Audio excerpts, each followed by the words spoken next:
but you know we're meant to be.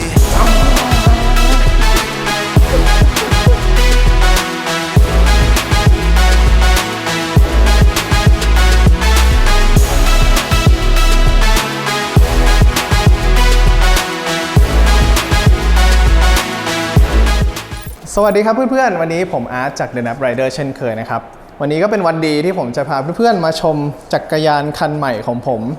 ซึ่งก็คือเจ้า S-Works Venge หรือที่ผมเรียกเขาว่า S-Walkwang นะครับซึ่งเจ้าจักรยานคันนี้จริงๆแล้วแต่ก่อนเนี่ยผมใช้ Giant มาก่อนคือผมปั่นมาแล้วตอนนี้ประมาณ5 เดือนเนาะผมใช้ Giant มาประมาณ3 เดือนนิดหน่อยแล้วตอนนั้นผมมองหาจักรยานที่จะอัปเกรดขึ้นมาแล้วก็ส่วนตัวเนี่ยชอบทรง Aero นะครับเพราะว่า Giant คันเดิมมันเป็นทรง All Around แล้วก็หลักๆคือเราปั่นทางราบซะเยอะอะไรเงี้ยก็เลยมองว่าเราอยากหารถ Aero แต่ปัญหามันก็คือว่าผมจะมีจักรยานได้แค่เพียงแค่คันเดียวนะครับก็เลยหาเป็น Aero ที่ต้องค่อนข้างเบานิดหนึ่งด้วยก็เลยมาจบที่เจ้าตัวนี้นะครับตอนนั้นต้องบอกเลยว่าผมมองอยู่3รุ่นก็คือ S-Works Vengeแล้วก็จะมี Canyon Air Road แล้วก็ Trek มาโดนนะครับซึ่งตอนนี้ก็คือสรุปจบมาได้ที่เจ้าตัว S-Works Venge นะครับแล้วก็เท่าที่ได้ขับขี่มาก็ถูกใจอย่างมากแล้วเดี๋ยวผมจะพามาดูกันว่าในรถคันนี้มีอุปกรณ์อะไรบ้างเดี๋ยวเรามาเริ่มกันที่เฟรมเซตก่อนตัวนี้ก็จะเป็น S-Works Venge นะครับซึ่งเขาก็จะมาเป็นเซตเลยตั้งแต่ตัวเฟรมตัวหลักอานนะครับแล้วก็ตัวสเต็มกับแฮนด์ตัวนี้ก็คือจะได้เป็นเฟรมเป็นคาร์บอนตัวท็อปเลยนะครับแล้วก็ของผมใช้คือไซส์54เฟรมตัวนี้ก็เป็นทรงแอโร่ที่ส่วนตัวผมมองว่ามันดูดุดันดีนะครับแล้วก็ด้วยสีของเขาด้วยคือเป็นสีโทนดำด้านและสีนี้มันเป็นสีที่พิเศษนิดนึงคือน้ำหนักเขาจะค่อนข้างเบากว่าหลายๆสีของตัวรุ่นเดียวกันทำให้ Aero คันนี้เป็นคันที่เราสามารถทำน้ำหนักลงมาได้ค่อนข้างเยอะเลยนะครับในส่วนของตัวสเต็มตัวนี้ผมใช้คือความยาว120 -7 นะครับแล้วก็ส่วนแฮนด์เนี่ยจะเป็นAerofoil 2นะครับความกว้างอยู่ที่40ครับในส่วนของชุดขับของคันนี้นะครับก็จะเป็น Antegra R8070 ซึ่งจะเป็นรุ่นที่เป็น Disc Brakeนะครับก็ในส่วนของตัวนี้มันก็จะเป็นชุดขับไฟฟ้าแล้วเนื่องจากว่าคันเก่าของผมที่เป็น Giant TCR เนี่ยตอนนั้นมันจะเป็นชุดขับ Shimano 105ก็คือเป็นแมคานิกแบบรุ่นเริ่มต้นเลยทีนี้พอเราอัปเกรดขึ้นมาเนี่ยก็เลยอยากลองที่เป็นชุดขับไฟฟ้านะครับซึ่งชุดขับตัวนี้ก็ส่วนตัวผมมองว่ามันคุ้มค่านะเพราะว่าราคาถูกกว่าตัวท็อปอย่าง Dura-Ace ค่อนข้างเยอะแล้วก็ฟังก์ชันการใช้งานทุกอย่างเนี่ยก็เรียกได้ว่าแทบจะเหมือนกันเลยมันจะด้อยกว่าแค่เรื่องของน้ำหนักแล้วก็หน้าตาซึ่งตรงนี้น่าจะโดนในอนาคต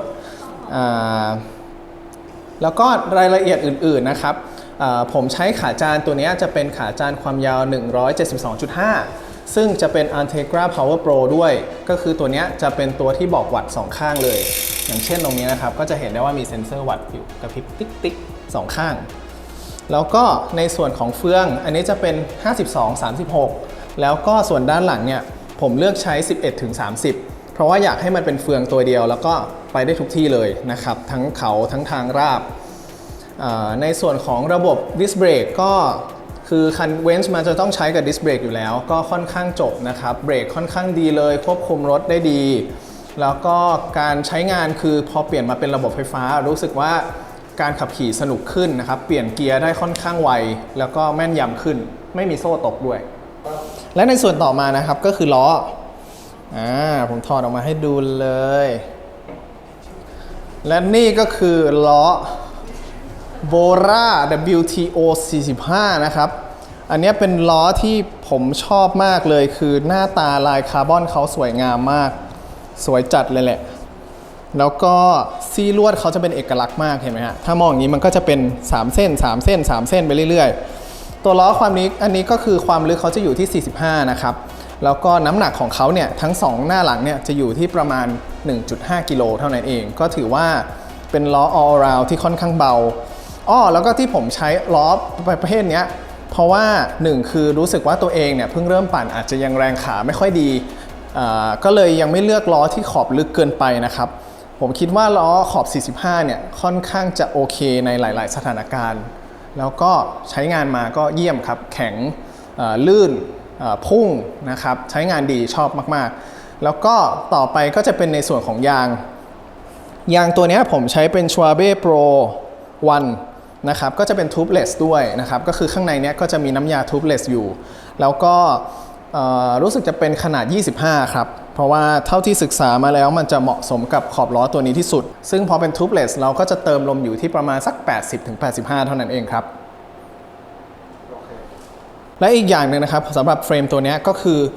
ทุกอย่างเนี่ยมันจะซ่อนสายทั้งหมดนะครับคือมันจะเก็บสายตั้งแต่ตรงนี้มาปุ๊บเข้าไปซ่อนอยู่ข้างในบอดี้คือเรียบร้อยมาก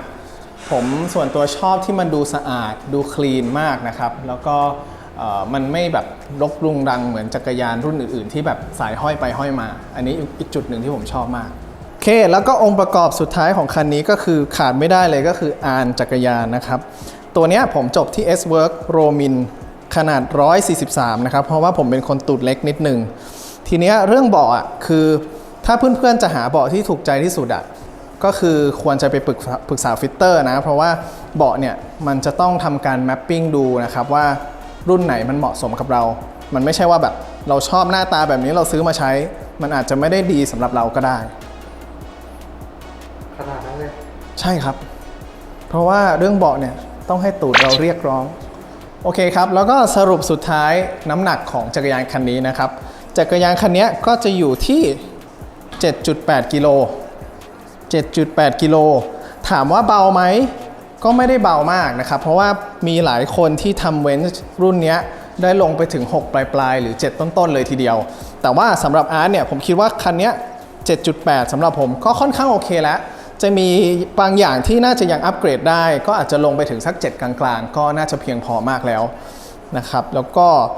ในส่วนสุดท้ายเนี่ยผมก็อยากจะบอกว่าอันนี้คือการเลือกสรรของผมเองทั้งหมดนะครับเผื่อเพื่อนๆคนไหนที่กำลังอยากได้เวนส์หรือกำลังจะประกอบรถคันอื่นเนี่ยก็อาจจะเอาข้อมูลเหล่านี้มาเป็นข้อมูลช่วยในการตัดสินใจในอนาคตก็ได้นะครับแล้วก็เท่าที่ใช้มาก็ชอบมากครับเป็นจักรยานที่พุ่งมากแล้วก็ไหลค่อนข้างดีนะครับแล้วก็ที่สำคัญคือรูปลักษณ์หน้าตาผมชอบมากและนี่ก็คือ S-Works Bench ของผมครับโอเคครับใครชอบคอนเทนต์เหล่านี้นะครับก็ฝากติดตาม Subscribe ที่ช่อง The Nap Rider ด้วยนะครับก็จะพยายามสร้างสรรค์คอนเทนต์ดีๆเกี่ยวกับการปั่นจักรยานมาให้เพื่อนๆครับขอบคุณครับ